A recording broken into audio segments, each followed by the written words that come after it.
अस्सलाम वालेकुम स्टूडेंट्स, उम्मीद करता हूँ सब खैरियत से होंगे। हम यहाँ रिकॉर्डेड लेक्चर में ज़्यादा बातें तो नहीं कर सकते, बस टू द पॉइंट बात करते हैं और बाकी बातों के लिए इंशाल्लाह ताला क्लास में। अच्छा, इस दफ़ा हम इंट्रोडक्शन टू ऑपरेटिंग सिस्टम पढ़ेंगे और बहुत मज़े का सब्जेक्ट है। थोड़ा सा इंटरेस्ट चाहिए आप लोगों का, और इंटरेस्ट से पढ़ेंगे तो बड़ा मज़ा आएगा ऑपरेटिंग सिस्टम का। लेकिन थोड़ा सा इसमें है कुछ टर्मिनोलॉजीज़ हैं, जिस तरह डाटाबेस की कुछ टर्मिनोलॉजीज़ होती हैं, जिस तरह से नेटवर्किंग की कुछ टर्मिनोलॉजीज़ होती हैं, बिल्कुल इसी तरह से ऑपरेटिंग सिस्टम के भी कुछ वर्ड्स होते हैं, स्पेसिफिक वर्ड्स होते हैं जो कि जस्ट ऑपरेटिंग सिस्टम के लिए यूज़ किए जाते होते हैं। बस इनको थोड़ा सा अंडरस्टैंड करना मुश्किल होता है, उसके बाद आपके लिए ये ईजी हो जाएगा ये सब्जेक्ट पढ़ना, और इसको अंडरस्टैंड करना भी थोड़ा ईजी हो जाएगा। बेसिकली ऑपरेटिंग सिस्टम होता क्या है? आप लोग अब तक सुनते आए हो, पढ़ते आए हो कि कंप्यूटर दो चीज़ों पर मुश्तमिल होता है। कंप्यूटर हार्डवेयर और सॉफ्टवेयर दो चीज़ों पर मुश्तमिल होता है। हार्डवेयर वो कंपोनेंट्स होते हैं जिनको हम छू सकते हैं, और सॉफ्टवेयर वो कंपोनेंट्स होते हैं, वो अज्जा होते हैं जिनको हम छू तो नहीं सकते लेकिन हम उनको जस्ट देख सकते होते हैं। और अगर हम हार्डवेयर को साइड पे कर दें और सॉफ्टवेयर में आ जाए तो सॉफ्टवेयर की डिफरेंट कैटेगरीज में हमने डिवाइड किया था। सॉफ्टवेयर बेसिकली दो कैटेगरीज में हमने डिवाइड किए हुए हैं, एक होते हैं सिस्टम सॉफ्टवेयर और दूसरे होते हैं एप्लीकेशन सॉफ्टवेयर। अब अगर हम सिस्टम सॉफ्टवेयर एप्लीकेशन सॉफ्टवेयर में डिफ्रेंशिएट करें तो इसमें जो एप्लीकेशन सॉफ्टवेयर होते हैं वो स्पेसिफिक काम करने के लिए यूज़ करते हैं। जैसे कि कैलकुलेटर है, कैलकुलेशन के लिए यूज़ करते हैं। जैसे कि MS वर्ड है, और वर्ड की डॉक्यूमेंट्स वगैरह बनाने के लिए, कोई टाइपिंग वगैरह बनाने के लिए, इस तरह का काम करने के लिए यूज़ करते होते हैं। और अगर हम आएँ सिस्टम सॉफ्टवेयर में, तो सिस्टम सॉफ्टवेयर ऐसे सॉफ्टवेयर होते हैं जो कि सिस्टम को ऑपरेट करने के लिए यूज़ करते होते हैं। अब सिस्टम कौन सा है, किसको ऑपरेट कर रहे हैं, कैसे ऑपरेट कर रहे हैं? सिस्टम बेसिकली आपके कंप्यूटर सिस्टम को कहा जा रहा है। कंप्यूटर सिस्टम को जो ऑपरेट करने के लिए सॉफ्टवेयर यूज़ किए जा रहे हैं उसको हम बोलते होते हैं, पूरे सिस्टम को ऑपरेट करने, कंप्यूटर सिस्टम को ऑपरेट करने के लिए जो सॉफ्टवेयर बोले जा रहे हैं उनको हम बोलते होते हैं ऑपरेटिंग सिस्टम। ऑपरेटिंग इसलिए बोलते हैं क्योंकि वो ऑपरेट करता है पूरे सिस्टम को, इसलिए हम उसको ऑपरेटिंग सिस्टम बोलते होते हैं। अच्छा जी, अब ऑपरेटिंग सिस्टम का काम क्या होता है, इसकी एग्जाम्पल्स कौन कौन सी हैं, थोड़ा सा ओवरव्यू दे रहा हूँ, उसके बाद स्लाइड्स में है बहुत कुछ है वो हम पढ़ते हैं। अगर आपको एक सी एग्जांपल दूं तो एग्जांपल में ये है कि आप अगर मोबाइल यूज़ कर रहे हैं तो उसमें एंड्रॉयड एक ऑपरेटिंग सिस्टम है। अगर आप लैपटॉप यूज़ कर रहे हैं उसमें विंडोज़ एक ऑपरेटिंग सिस्टम है, लिनक्स यूनिक्स एक ऑपरेटिंग सिस्टम है। अगर उसके अलावा मैक OS ऑपरेटिंग सिस्टम है, एप्पल का फ़ोन यूज़ कर रहे हैं तो ज़ाहिर बात है मैक OS वगैरह। अच्छा, तो ये सारे ऑपरेटिंग सिस्टम्स होते हैं। ये क्या काम करते हैं? ये सारे सिस्टम के सारे हार्डवेयर को कंट्रोल करने के लिए यूज़ करते होते हैं। हार्डवेयर और सॉफ्टवेयर का कम्बिनेशन होता है ना कंप्यूटर सिस्टम, तो सारे जितने भी हार्डवेयर और सॉफ्टवेयर हैं उन सबको कंट्रोल करने के लिए ऑपरेटिंग सिस्टम यूज़ किया जा रहा होता है। हार्डवेयर कंपोनेंट कौन कौन से हैं? हार्डवेयर कंपोनेंट जैसा कि माउस है, कीबोर्ड है, उसके अलावा जो प्रोसेसिंग मुसलसल कर रहा है, इनपुट आउटपुट डिवाइसेस जितने भी इसके साथ कनेक्ट हैं उन सबको कंट्रोल करने के लिए ऑपरेटिंग सिस्टम ही इंस्ट्रक्शंस दे रहा होता है कि कहाँ से डाटा लेके आना है, कहाँ से लेके जाना है। मेमोरी मैनेजमेंट का भी यही इसी ऑपरेटिंग सिस्टम का काम होता है कि मेमोरी में कहाँ पे डाटा स्टोर करना है, कहाँ से फेच करना है, कहाँ पे आपने डाटा को ले जाके स्टोर करना है अगेन, और इनकी मेमोरी कितनी है, मतलब हर चीज़ की कैलकुलेशन से रिलेटेड जो सारे काम वो मैनेज कर रहा होता है वो ऑपरेटिंग सिस्टम ही कर रहा होता है। स्लाइड पे आते हैं। What is an OS? General definition इसकी, an OS is a program which acts an interface. Interface क्या होता है? एक स्क्रीन होती है जो आपके और हार्डवेयर के दरमियान में कम्युनिकेशन करवा देती है। मतलब कि कंप्यूटर एक हार्डवेयर है या आपका मोबाइल एक हार्डवेयर है, और इसकी और आपके दरमियान में जो कम्युनिकेशन करवाने के लिए इंटरफेस प्रोवाइड किया है, जो दरमियान में एक आप कह रहे हैं कि एक सोर्स प्रोवाइड किया जा रहा होता है, वो उसी को ऑपरेटिंग सिस्टम बोलते होते हैं। An OS is a program which acts as an interface between the computer system users and the computer hardware. Computer system का यूज़र और कंप्यूटर हार्डवेयर दोनों के दरमियान में जो इंटरफेस प्रोवाइड किया जा रहा होता है वो ऑपरेटिंग सिस्टम होता है। दूसरी definition, it provides a user friendly environment. User friendly environment से मुराद है यूज़र के लिए वो उसको यूज़ करना आसान हो। जैसा कि आप मैक OS या कोई और ऑपरेटिंग सिस्टम यूज़ करते हैं वो थोड़ा सा टफ होता है निस्बतन विंडोज़ वगैरह, तो विंडो यूज़ करना इजी होता है, इसलिए हम विंडोज़ को जो है वो इजी समझते हैं। यूज़र फ्रेंडली इन्वायरमेंट प्रोवाइड करने की वजह से उसको हम यूज़र फ्रेंडली इंटरफेस बोलते होते हैं। विंडोज़ क्योंकि उसके ऊपर अगर क्रॉस का बटन, सपोज आप अगर एक विंडो ओपन होती है उसके ऊपर क्रॉस का बटन होता है, एक स्क्रीन मैक्सिमाइज मिनिमाइज करने का ऑप्शन होता है और एक स्क्रीन को स्मॉल और लार्ज करने के लिए ऑप्शन होता है। तो उसको देख के खुद से ही पता चल रहा होता है कि ये जो क्रॉस का बटन, अगर इसमें मैं क्रॉस के पे क्लिक करूंगा तो स्क्रीन क्लोज हो जाएगी, अगर माइनस पे क्लिक करूंगा तो स्क्रीन मिनिमाइज हो जाएगी, अगर वो जहाँ पे स्क्रीन का ऑप्शन हो रहा था अगर वहाँ पे क्लिक करूंगा तो जाहिर बात है स्क्रीन जो है वो जो स्क्रीन छोटी या बड़ी हो जाएगी। तो ये यूज़र फ्रेंडली, ये कॉमन सेंस है, जाहिर बात है, इसको हम जिस तरह यूज़ करेंगे वो उसी तरह से एक्ट करेगा। तो बहुत जो है यूज़र फ्रेंडली इन्वायरमेंट प्रोवाइड किया गया है विंडोज़ ऑपरेटिंग सिस्टम के अंदर। दोबारा से दूसरी डेफिनेशन मैं पढ़ाने लगा हूँ। It provides a user friendly environment in which a user may easily develop and execute program, आसानी से प्रोग्राम को एग्जीक्यूट कर सकता है और इसको डेवलप किया जा सकता होता है यूजर फ्रेंडली इन्वायरमेंट के अंदर। Otherwise the hardware knowledge would be mandatory for the computer programming. हाँ, अगर कंप्यूटर प्रोग्रामिंग आप कर रहे हैं तो उसके लिए तो कंप्यूटर हार्डवेयर की नॉलेज होना ज़रूरी है। जैसा कि हम कहते हैं कि जैसा कि हम कहते हैं कि एक सॉफ्टवेयर को डेवलप करने के लिए जो हम उसके अंदर आईडी इंस्टॉल कर रहे हैं उसके लिए कितनी हार्डवेयर, कितना सॉफ्टवेयर चाहिए, कितनी हार्डवेयर, कौन सा वाला सॉफ्टवेयर, कितने हार्डवेयर चाहिए, और इसके अलावा इसकी रैम कितनी होनी चाहिए, इसकी प्रोसेसिंग स्पीड, प्रोसेसर की पावर कितनी होनी चाहिए, ये सारे हार्डवेयर का नॉलेज है। तो ये चाहिए होता है बेसिकली।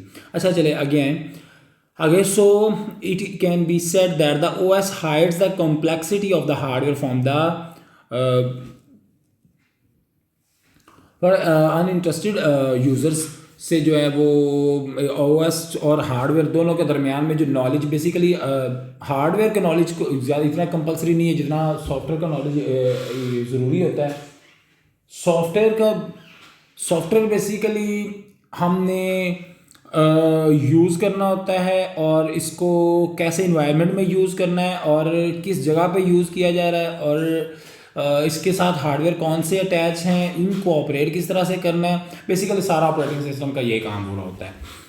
तो अब जितनी अभी स्लाइड के अंदर हमने यही पढ़ा कि जो ऑपरेटिंग सिस्टम है ये यूज़र इंटरफेस बेसिकली प्रोवाइड करता है जो कि एक यूज़र और दूसरा हार्डवेयर के दरमियान में कम्युनिकेशन करवाता होता है। नेक्स्ट स्लाइड पे आते हैं। In the general computer system has some resources which may be utilize to solve the problem they are. अच्छा, इसके अलावा मल्टीपल रिसोर्सेज कंप्यूटर के पास होते हैं, जैसे कि मेमोरी है, प्रोसेसर है, आईओ है, फाइल सिस्टम एटसेट्रा, ये सारी चीज़ें होती हैं एक प्रॉब्लम को सॉल्व करने की। प्रॉब्लम को सॉल्व करने यही बात है कि अगर हमने कंप्यूटर से कोई प्रोसेसिंग करवानी, कोई इनपुट करवाना है तो वो उसके लिए मेमोरी चाहिए, उसके लिए प्रोसेसर चाहिए, इनपुट आउटपुट डिवाइसेस चाहिए होते हैं, उसके बाद फाइल सिस्टम चाहिए होता है। तो ये सारी चीज़ें एक प्रॉब्लम को सॉल्व करने के लिए ज़रूरी होती हैं, ठीक है। अच्छा, अगर हम देखें कंप्यूटर हार्ड, यहाँ पे आपके सामने एक स्क्रीन नज़र आ रही है। अगर कंप्यूटर इसके अंदर देखें जनरल डेफिनेशन के अंदर, मॉनिटर स्क्रीन है, इसके अंदर डिस्क ड्राइव है, उसके अंदर फ्लॉपी डिस्क है, एक मिनट, हाँ फ्लॉपी डिस्क है, उसके अंदर लेज़र प्रिंटर है और उसके अलावा मल्टीपल जो हार्डवेयर, मेन बोर्ड है, स्पीकर्स हैं, तो ये सारी चीज़ें इसके साथ अटैच की हुई हैं। लेकिन ये सारे के सारे हार्डवेयर हैं। लेकिन मज़े की बात बताऊँ, ये स्पीकर्स हैं, ये माउस है, मॉडेम है और ये सारी चीज़ें। अच्छा, मज़े की बात ये बताऊँ कि जो ऑपरेटिंग सिस्टम होता है ये सारी के सारे कंप्यूटर सिस्टम को ऑपरेट करने के लिए यूज़ करता है, ये सारे के सारे सिस्टम को हैंडल करने के लिए यूज़ किया जाता होता है। इस ऑपरेटिंग सिस्टम के बगैर ना तो आप स्पीकर चला सकते हैं, ना इसके साथ मॉडेम वगैरह, ना माउस कीबोर्ड, ना प्रिंटर, ना कोई चीज़ इसके साथ आप ऑपरेट नहीं कर सकते, किसके बगैर, ऑपरेटिंग सिस्टम के बगैर। अच्छा, उम्मीद करता हूँ कि आपको ऑपरेटिंग सिस्टम की थोड़ी बहुत समझ आ गई। ऑपरेटिंग सिस्टम क्या होता है? ऑपरेटिंग सिस्टम बेसिकली ऐसा सिस्टम होता है जो पूरे सिस्टम को ऑपरेट करने के लिए यूज़ करते हैं। तो बेसिकली ये सॉफ्टवेयर्स होते हैं, ये पैकेज होता है सॉफ्टवेयर्स का जो कि इंस्टॉल कर देते हैं। अच्छा, इसके अंदर देखें आपको क्या नज़र आ रहा है इसके अंदर ये जो है प्रोसेसर है, इसके अलावा ये चिप्स लगी हुई हैं, यहाँ पे मेमोरी की चिप्स हैं, यहाँ पे एक्सटेंशन जो स्लॉट्स हैं इसके अंदर आप लगा सकते होते हैं, वीडियोग्राफी कार्ड वगैरह जो होते हैं, वीजीए कार्ड, ये जो भी होता है, ये पोर्ट्स हैं, यहाँ पे आप डिफरेंट डिवाइसेस को अटैच कर सकते होते हैं, एक्सटर्नल डिवाइसेस को, जिनको हम बोलते होते हैं, नाम भूल गया। अच्छा, उसके अलावा ये डिफरेंट पोर्ट्स हैं। तो ये पूरा एक मदरबोर्ड है, ये पूरा सिस्टम, पूरा एक सिस्टम इसको बोलते होते हैं हम। ये मदरबोर्ड बेसिकली बैकबोन होती है कंप्यूटर सिस्टम की, इसी के ऊपर सारी डिवाइसेस अटैच की जाती है। लेकिन इस पूरे सिस्टम को ऑपरेट करने के लिए फिर मैं आपको बता रहा हूँ ऑपरेटिंग सिस्टम चाहिए होता है। अच्छा, जो मैं आपको चीज़ें बता चुका हूँ ना, ये वही बताई हुई है कि ये PCI स्लॉट्स हैं, और ये क्या है AGP ग्राफिक कार्ड लगाने के लिए, उसके अलावा ये ये मेमोरीज वगैरह लगाने के लिए ये बायोस का प्रोसेसर है, और ये मेन प्रोसेसर है। उसके अलावा मेमोरी स्लॉट्स हैं, और ये सारी चीज़ें समझाई हुई हैं। ये इसको समझाया हुआ इधर, ये आप बस वैसे समझने के लिए। अच्छा, ये क्या है? ये प्रोसेसर है, इसको माइक्रो प्रोसेसर बोलते होते हैं। चिप है, इंटेल की होती है या मोटरोला का प्रोसेसर हो सकता है, डिफरेंट प्रोसेसर्स हो सकते हैं। अगर हम यहाँ पे आए तो ये हमारे पास मेमोरी रैम है, या हम हार्डवेयर की भी बात कर रहे हैं, OS यहाँ है OS मैनेजेस दीज रिसोर्सेज। अब बताने वो सारी चीज़ें आपको दिखाने का मकसद ये था कि बेसिकली जो ऑपरेटिंग सिस्टम होता है वो ये सारी चीज़ों को मैनेज करने के लिए यूज़ किया जा रहा होता है, इन सारी चीज़ों को कंट्रोल करने के लिए यूज़ किया। जितने भी हार्डवेयर आपको नज़र आ रहे थे वो सारे के सारे हार्डवेयर को कंट्रोल करने के लिए ऑपरेटिंग सिस्टम को यूज़ किया जा रहा होता है। And OS manages all resources these resources and allocates them to specific program and user. मतलब कि जिस हार्डवेयर को कंट्रोल करना उस हार्डवेयर के लिए स्पेसिफिक प्रोग्राम बना होता है, उस प्रोग्राम को जो है वो ऑपरेटिंग सिस्टम उसको इंस्ट्रक्शंस जारी करता है कि ये प्रोग्राम एग्जीक्यूट और इनके सारे हार्डवेयर को वो कंट्रोल करें।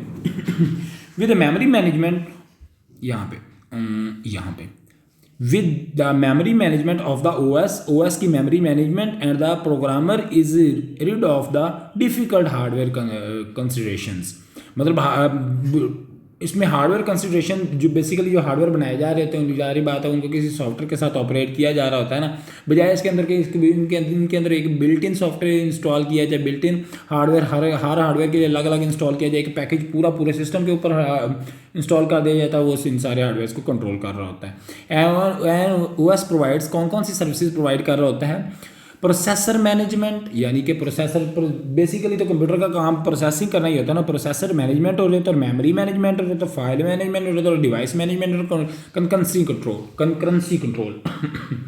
अच्छा, प्रोसेसर मैनेजमेंट मैं आपको बता दिया कि जितने के भी काम कंप्यूटर से करवाए जा रहे हैं वो सारे के सारे प्रोसेसर से काम करवाए जा रहे होते हैं। और मेमोरी मैनेजमेंट से मुराद है कि प्रोसेसर जो काम कर रहा है, कहाँ से डाटा को फेच करके लेके आ रहा है, कहाँ पे डाटा को अपलोड किया जा रहा है, कहाँ से डाटा को स्टोर किया जा रहा है, किस डाटा को प्रोसेस किया जा रहा है, फिर किस डाटा को कहाँ पे स्टोर करना है, फिर उसका रिजल्ट कहाँ पे शो करवाना है, फिर ये सारा का सारा काम मेमोरी मैनेजमेंट होता है। और मेमोरी मैनेजमेंट भी ऑपरेटिंग सिस्टम ही किया जा रहा है। फाइल मैनेजमेंट से मुराद है जितनी भी कंप्यूटर्स के अंदर फाइल्स पड़ी होती है उन सबको मैनेज करना कि कौन सी किस किस्म की फाइल को कहाँ पे स्टोर करवाना है, ऑपरेटिंग सिस्टम का काम होता है, हमें कुछ करने की ज़रूरत नहीं पड़ती।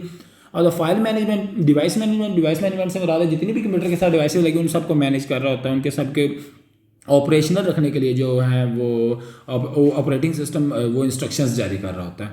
और उसके बाद कंकरेंसी कंट्रोल, जितने भी कंप्यूटर के अंदर काम हो रहे होते हैं वो सारे के सारे कामों को कंट्रोल कर रहा होता है ऑपरेटिंग सिस्टम।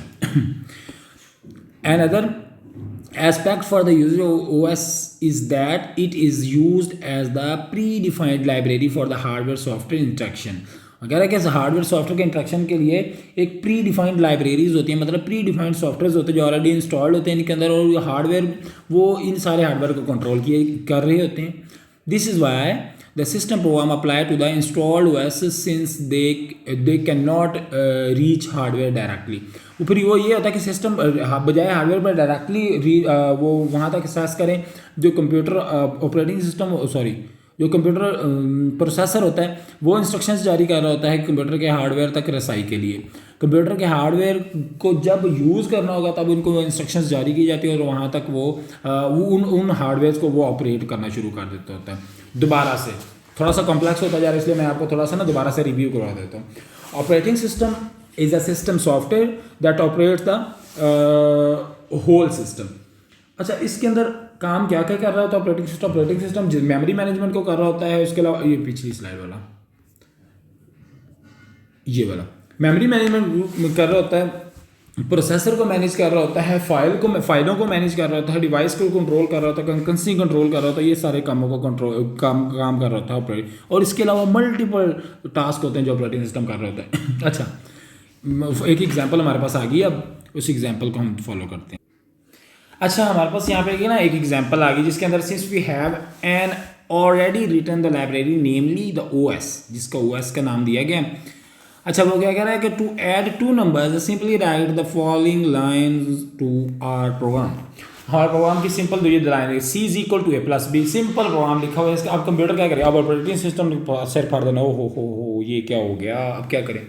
ऐसा कुछ नहीं, हमने उसको पहले से हमने सी नहीं पढ़ी थी, सी प्लस प्लस नहीं पढ़ी थी, उसके अंदर हमने प्रोग्राम लिखा था कि नहीं लिखा था। तो सिंपल कैलकुलेशन के लिए हमने उसको इंस्ट्रक्शंस दी हैं, वो हम काम इसीलिए करते थे कि हम सॉफ्टवेयर कैसे लिखेंगे। तो सॉफ्टवेयर के अंदर ये चीज़ लिखी हुई है कि जब हम C is equal to A plus B, मतलब ए और बी दो वैल्यूज़ आ गई हैं तो उसको सी के अंदर स्टोर कर दो। तो जो आंसर होगा वो ये खुद ही प्रोसेसर को हमने इनपुट ए और बी देंगे और वो सी के अंदर स्टोर करेगा और हमारा रिजल्ट जो है वो सी के अंदर स्टोर करने के बाद उसको डिस्प्ले भी कर सकता है। लेकिन हमने यहाँ पे कोई आउटपुट के लिए कोई इंस्ट्रक्शंस नहीं लिखी। हाँ, ऑपरेटिंग सिस्टम के अंदर ज़रूर लिखी होती है, वो इंस्ट्रक्शंस को फॉलो करते हुए आपको रिजल्ट भी डिस्प्ले करवाता है। सिंपल है, ऑपरेटिंग सिस्टम ये सारे काम कर रहा था भाई।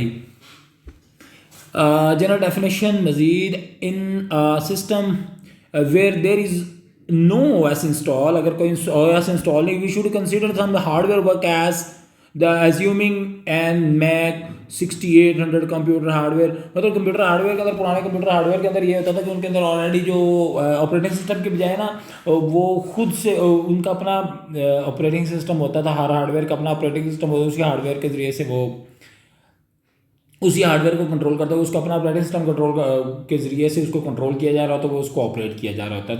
ये पुराने वाले हैं मैक MC 6800 जो है ना, वो कंप्यूटर हार्डवेयर का कंपोनेंट के बारे में बताया जा रहा है। एज सीन वी कंसीडर, नीचे आए नीचे वाले पॉइंट के, as seen we consider the memory allocation of this memory allocation and the use for the hardware knowledge of the system. जरूरत नहीं, चल लग गया। In an install machine, the since we have an, चल जिसको छोड़ो छोड़ो छोड़ो छोड़ो, हाँ ये पढ़ते हैं जनरल डेफिनेशन। आगे आओ आगे आओ आगे आओ, ऑपरेटिंग सिस्टम। ओके, ये वाली स्लाइड पढ़ते हैं। With the advantage of the easier programming provided by the OS ने हमें easy environment प्रोवाइड किया वो प्रोग्रामिंग का, जिसके अंदर हम easily प्रोग्राम तो लिख सकते हैं, फिर उसके लिए हम कुछ सॉफ्टवेयर को ऑपरेट करते हुए उनको ट्रांसलेट करके कुछ लो लेवल लैंग्वेज के अंदर भी ट्रांसलेट कर सकते होते हैं और कंप्यूटर को हम समझा सकते होते हैं। The hardware its machine language and the OS constitutes a new combination of called the virtual extended machine। virtual extended machine ये होती है कि इसके अंदर एक्स्ट्रा फीचर्स को ऐड करते हुए, ऑपरेटिंग सिस्टम को ऐड करते हुए, डिफरेंट सॉफ्टवेयर को इंस्टॉल करते हुए हमें इससे एक्स्ट्रा जो काम ले सकते होते हैं। मशीन लैंग्वेज, हार्डवेयर, यहाँ पे ये मशीन लैंग्वेज और हार्डवेयर ये दो चीज़ें होती हैं। मशीन हो गए और operating system machine language hardware. ये जो हार्डवेयर, ये इसको ऑपरेट करना थोड़ा सा मुश्किल ही इसलिए था कि हार्डवेयर था और मशीन लैंग्वेज था, डायरेक्ट हार्डवेयर था और मशीन लैंग्वेज। इसके अंदर ऑपरेटिंग सिस्टम में हमने थोड़ा सा आसान बना दिया कि हम इजीली इस सिस्टम को ऑपरेट कर सकते हैं, हम आसानी से इस सिस्टम को यूज़ कर सकते हैं, क्योंकि यहाँ पे इन्वायरमेंट ऐसा प्रोवाइड किया गया है कि जो कि मशीन लैंग्वेज और हार्डवेयर को यूज़ करना हमारे लिए आसान हो गया। मैंने आपको पहले बताया था, अगर हमारे पास स्पीकर चल रहे हैं और स्पीकर चलते हुए हमारे पास कुछ ऑप्शंस आ रहे हैं विंडोज़ के अंदर के क्रॉस का निशान आ रहा है, हम क्रॉस पे क्लिक करते हैं तो इसका मतलब है हमारा हार्डवेयर जो है वो उसकी वर्किंग जो है वो बंद हो जाएगी। जबकि यहाँ पे हमें कुछ कमांड्स देना पड़ते थे, कमांड्स देने के बाद हम कंप्यूटर से कोई ना कोई ऑपरेशन करवा लेते होते थे। चलें आगे आए ऑपरेटिंग सिस्टम पे। वैक्यूम ट्यूब और या हार्डवेयर होए आगे आओ यहाँ पे। ओके, जहाँ जो स्लाइड्स नहीं पढ़नी वो मैं आपको नहीं पढ़ाऊँगा जी। अच्छा, उसके बाद हिस्ट्री ऑफ ऑपरेटिंग सिस्टम के बाद हम फाइनली भी अब हम आते हैं, वो पुरानी हिस्ट्री थी वो आप लोग खुद देख लीजिएगा, वो उस पर पढ़ते बहुत टाइम ज़ाया हो जाना है। वो सिंपल सी बातें हैं, सादी बातें कि कहाँ से ऑपरेटिंग सिस्टम स्टार्ट हुआ था, कैसे कैसे उसमें चेंजेस आए और अब हम इस स्टेज पे हैं तो हम ये वाले एडवांस्ड ऑपरेटिंग सिस्टम जो है वो यूज़ कर रहे हैं। अच्छा, finally the idea of the multi programming multi programming क्या होता है? मल्टी प्रोग्रामिंग से मुराद है कि sharing of resources between more than one process, मतलब एक प्रोसेस से ज़्यादा कोई रिसोर्सेज शेयर करें। एक प्रोसेस से मुराद है कोई टास्क, कोई काम, एक प्रोसेस है, एक टास्क, एक काम हो रहा है, उसको एक से ज़्यादा जो है वो डिवाइसेस के साथ शेयर कर देना। By the multi programming the CPU time is not wasted. Multi programming के अंदर ये होता है कि एक से ज़्यादा टास्क जब काम कर, देखें कंप्यूटर से अगर मैं एक से ज़्यादा काम करवा रहा है, सपोज हम कहते हैं हम वर्ड की डॉक्यूमेंट टाइप कर रहे हैं और साथ साथ उसके हम सॉन्ग्स भी प्ले किए हैं, सॉन्ग्स भी जा रहे हैं, उसके बाद साथ साथ इंटरनेट सर्फिंग भी कर रहे हैं, 3-4 काम एट अ टाइम कर रहे हैं। तो इन कामों के दौरान इन कामों को एट अ टाइम CPU एक ही वक्त में इन सबको लेके चल रहा होता है साथ साथ। जैसे कि सॉन्ग्स भी चलते रहेंगे, हमारा वर्ड डॉक्यूमेंट भी हम टाइप करते रहेंगे और हमारा इंटरनेट सर्फिंग अगर है तो वो भी साथ साथ चलती रहेगी, इसमें कोई चीज़ इंटरप्ट नहीं होगी। इसमें टाइम शेयरिंग हो जाती होती है। बाद ये different techniques operating system use करते हैं कि मल्टी प्रोग्रामिंग के अंदर डिफरेंट टेक्निक्स कौन सी यूज़ की जा रही होती है कि ये तीनों काम एट अ टाइम चलते रहे और वो मतलब एक से ज़्यादा काम एक वक्त में। इसको बेसिकली मल्टी प्रोग्रामिंग कहते होते हैं कि एक वक्त में एक से ज़्यादा जो टास्क है कंप्यूटर से ऑपरेटिंग सिस्टम से हम ऑपरेट करवा रहे होते हैं। तो ये इसकी डिफरेंट टेक्निक्स होती हैं कि किस तरीके से कौन सा ऑपरेटिंग किस तरीके से इन टाइम को शेयर कर रहा है या रिसोर्सेज को किस तरीके से शेयर कर रहा है, वो डिफरेंट टेक्निक्स है, वो हम बाद में पढ़ेंगे। With the development of the interactive computation in the 1970s, the time sharing system emerged. Time sharing system से मुराद है कि एक CPU है, एक CPU के ऊपर एक से ज़्यादा काम चल रहे हैं तो एक सेकंड इसको देगा, एक सेकंड अगले टास्क को देगा, एक सेकंड अगले, सपोज कर रहे हैं सेकंड के तो कम टाइम देता होता है। मैं आपको समझाने के लिए जस्ट बता रहा हूँ, एक सेकंड इसको, एक सेकंड इसको, एक सेकंड फिर एक सेकंड इसको, एक सेकंड इसको, एक सेकंड इसको। वो इतनी तेज़ी से इनके दरमियान में शेयरिंग कर रहा होता है कि ऐसा लग रहा होता है कि सारे के सारे टास्क एट अ टाइम चल रहे हैं और वो एट अ टाइम सारे के सारे काम CPU कर रहा है और उसमें कोई ब्रेक नहीं हो रही, वो रुक नहीं रहे होते।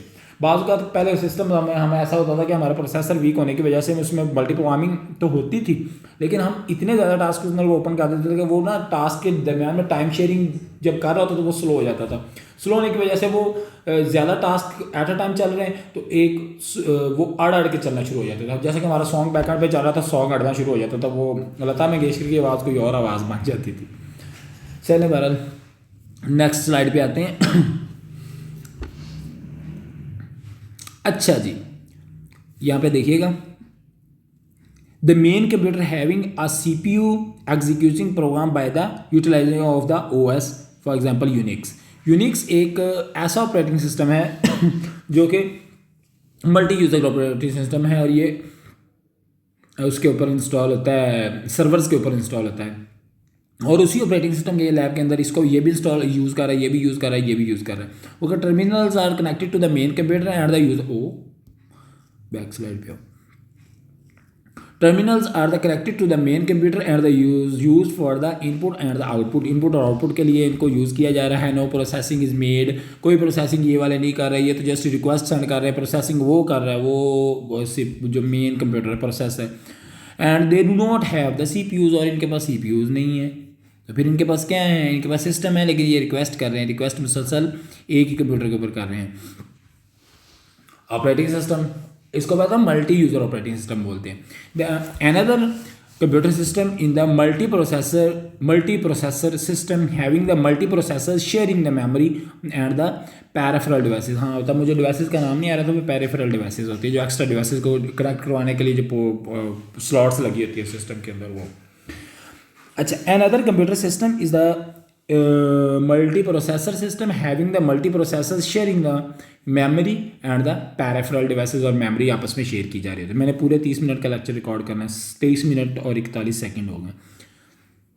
With this configuration they have greater computing power and the higher reliability इसके अंदर होती है, क्योंकि इसके अंदर multi processing system, time sharing. अब देखें पिछले, अब मैं थोड़ी सी यहाँ पर थोड़ी सी डिस्कशन कर लूँ, मज़े की बात आ गई। अब देखें, पहले वाले कंप्यूटर्स में ये होता था कि टाइम, एक प्रोसेसर एक था और उसके दरमियान में टाइम शेयरिंग हो रही थी। टाइम शेयरिंग से मुराद है कि एक से ज़्यादा जब टास्क चल रहे होते थे तो वो टास्क क्या होते थे, उनको उनके दरमियान में टाइम शेयर हो रहा था कि इस प्रोसेस को 1 सेकंड, फिर अगले प्रोसेस को 1 सेकंड, फिर अगले प्रोसेस के, और बारी बारी इनके दरमियान में टाइम शेयरिंग हो रही थी। लेकिन अब मल्टी प्रोसेसिंग सिस्टम के अंदर ये जैसे core i3, core i5, core i7, इसके अलावा कोर 2 और डुअल कोर, और ये कोर्स, ये बेसिकली क्या है, ये इसको बोलते हैं मल्टी प्रोसेसर्स।